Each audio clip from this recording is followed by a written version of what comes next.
Ya, assalamualaikum warahmatullahi wabarakatuh. Perkenalkan, di sini saya akan mempresentasikan mata kuliah Supply Chain Management dengan topik pengelolaan permintaan dan perancangan produksi. Perkenalkan, nama saya Reski Ramadan dengan NIM 1221709 kelas B dengan dosen pengampu Bapak Irwan Sujanto. Selanjutnya, demand management, di mana demand management ini upaya untuk membuat permintaan lebih mudah dipenuhi oleh supply chain. Kedua, selanjutnya saya akan menjelaskan tentang pentingnya demand management pada supply chain. Ia penting karena demand management kegiatan yang harus dilakukan ketika ingin mengatur supply chain pada suatu perusahaan, tepatnya perusahaan manufaktur. Selain itu, dengan meningkatnya daya saing, maka inventory planning di setiap perusahaan sangat diperlukan, dan demand management merupakan salah satu hal yang dilakukan, di mana dibutuhkan keseimbangan supply yang terdiri dari production dan distribution efficiency, resource availability, dan flexibility. Kemudian demand terdiri dari forecast dan customer relationship management.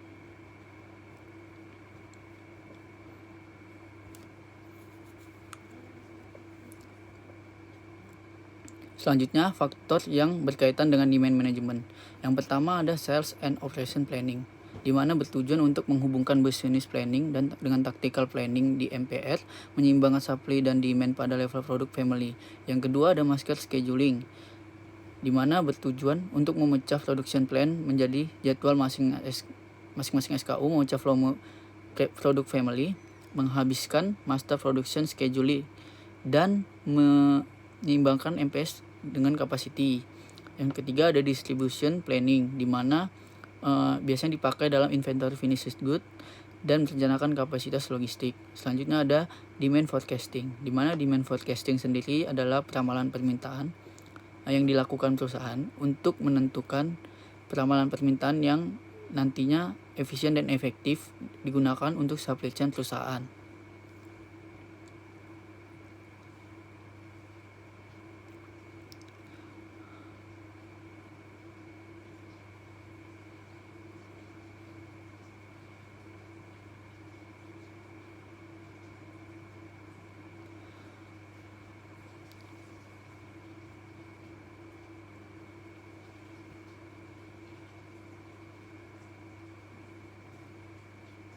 Selanjutnya, faktor yang berkaitan demand management selanjutnya, yaitu ada petunjuk evaluasi forecast, di mana petunjuk evaluasi forecast ini biasanya berupa forecast, apakah forecastnya itu baik, apakah error. Jika baik, dapat digunakan perusahaan, jika error maka harus dibaikin. Itu selanjutnya ada hasil evaluasi forecast, di mana hasil evaluasi forecast ini biasanya digunakan untuk memperbaiki bias melalui forecast yang realistis dan teknik yang lebih baik. Selanjutnya forecast error, di mana forecast error ini biasanya dapat dikurangi dengan meningkatkan akurasi seperti fokus. Selanjutnya distribution replenishment, yaitu seperti masalah seperti kapan, di mana, dan berapa banyak, dan resource apa yang dibutuhkan agar tepat waktu.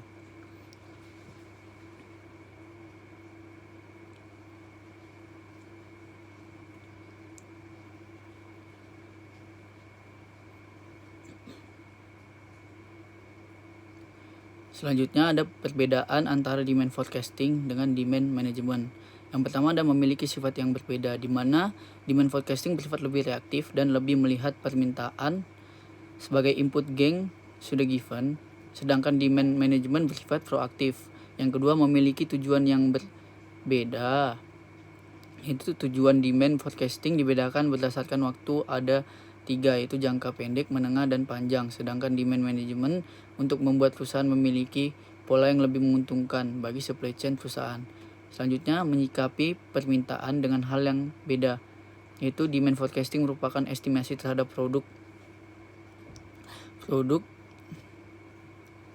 atau jasa, sedangkan demand management upaya meyakinkan profil demand forecasting merupakan estimasi terhadap permintaan produk jasa.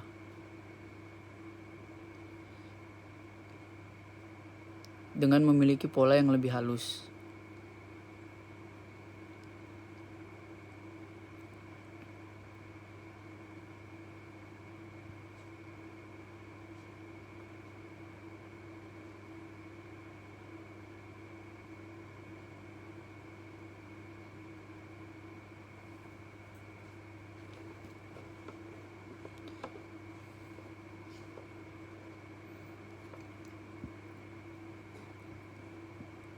Yang terakhir, sebelum terakhir ada instrumen pengelolaan permintaan, di mana promotion.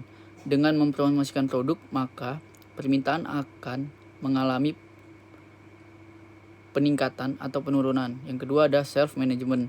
Biasanya untuk menyesuaikan atau merencanakan untuk penempatan sebuah produk yang akan di-display.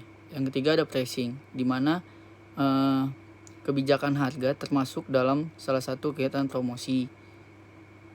Yang terakhir ada demand management dan ongkos-ongkos supply chain, yaitu pertama melakukan aggregate planning atau SOP, yaitu memenuhi permintaan yang fluktuatif menggunakan strategi tingkat perencanaan jangka menengah. Yang terakhir ada rencana agregat, yaitu yang umumnya akan memiliki parameter, kemudian variabel, fungsi tujuan, dan kendala. Sekian presentasi dari saya, kurang lebihnya mohon maaf. Wassalamualaikum warahmatullahi wabarakatuh.